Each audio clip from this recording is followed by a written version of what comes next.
Okay, first on our rundown for today is that on Friday, the the federal government of Nigeria have asked the court to reject Nnamdi Kanu's suit on no case to answer.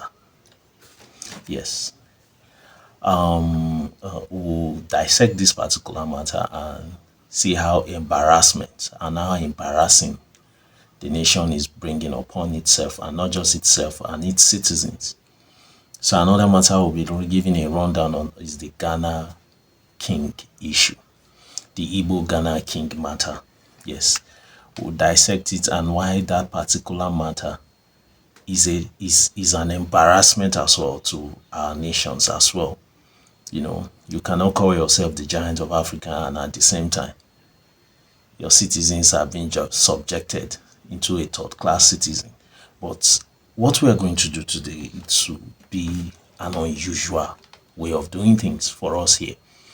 We are going to look straight and dissect some of these issues.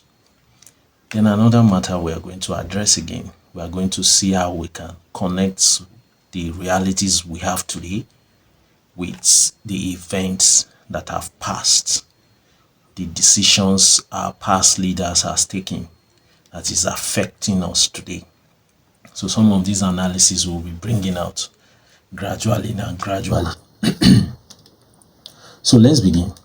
The federal government of Nigeria actually filed a suit or call on the attention of the Court of Appeal not to honor the case of no case to answer against Nnamdi Kanu. So as you all know, Nnamdi Kanu was in court this Friday or so. In that court case, they were supposed to hear his case, and actually the case was adjourned. But here is our own case. Here is our own analysis on how the whole case and how the whole matter has been going. Now, the gospel truth is this. This particular matter has stayed for more than 3 years. First of all, you started this particular matter that, okay, we don't want you in court. You come to court, you adjourn, you keep adjourning. And peradventure, the federal government now decide, okay, we want to start the case.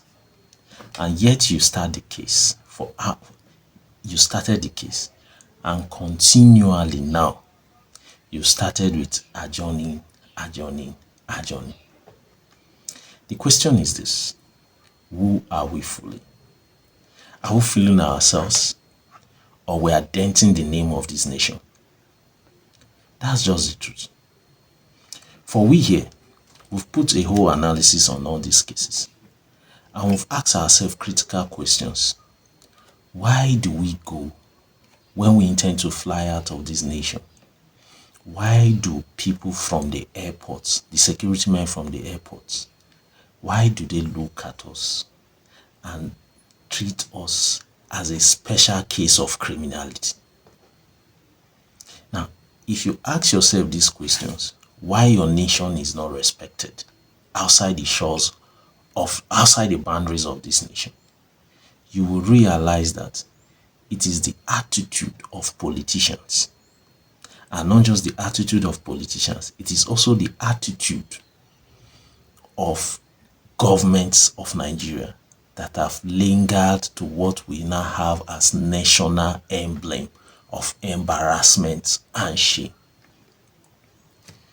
This particular case, a democratic nation, this particular case has stayed for more than 3 years in a particular jurisdiction of court of law.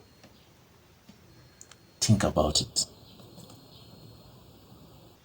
As big as Nigeria, as widely educated as our citizens, as intelligent as our people, it is a slap and a shame to us that we've heard a particular case for more than 3 years. It's a slap and an embarrassment. Now, when you travel out, you now understand why they treat you as a second-class human being, not even a citizen, a second-class human being. whether you are not from this planet Earth. It is simple. Your nation has first of all embarrassed you. They cannot do things properly. And when you continue to do things like the way we are going in this our ragamuffin way of handling court cases, a particular case stays for more than 4 or 5 years. Honestly, you thought that nobody is watching you, but the gospel truth is this. International communities, nations are watching the way you treat your own citizen. And as they watch the way you treat your own citizen, you first of all call your citizen a thief, even without you trying him in court. And you want them to first of all take you to court and call you a thief. No. Now, these are some of the insults why when you want to travel, they treat you as a third class human being. Especially when you belong to when you are in Nigeria. But a lot of us don't know. It is the attitude of political elite. It is the policies and way and manner they address issues pertaining nationhood. They've allowed religion tribalism, ethnic bigotry, favoritism has been endemic, and it has endangered this nation. It has left this particular nation to not to have any form of prestige among nations.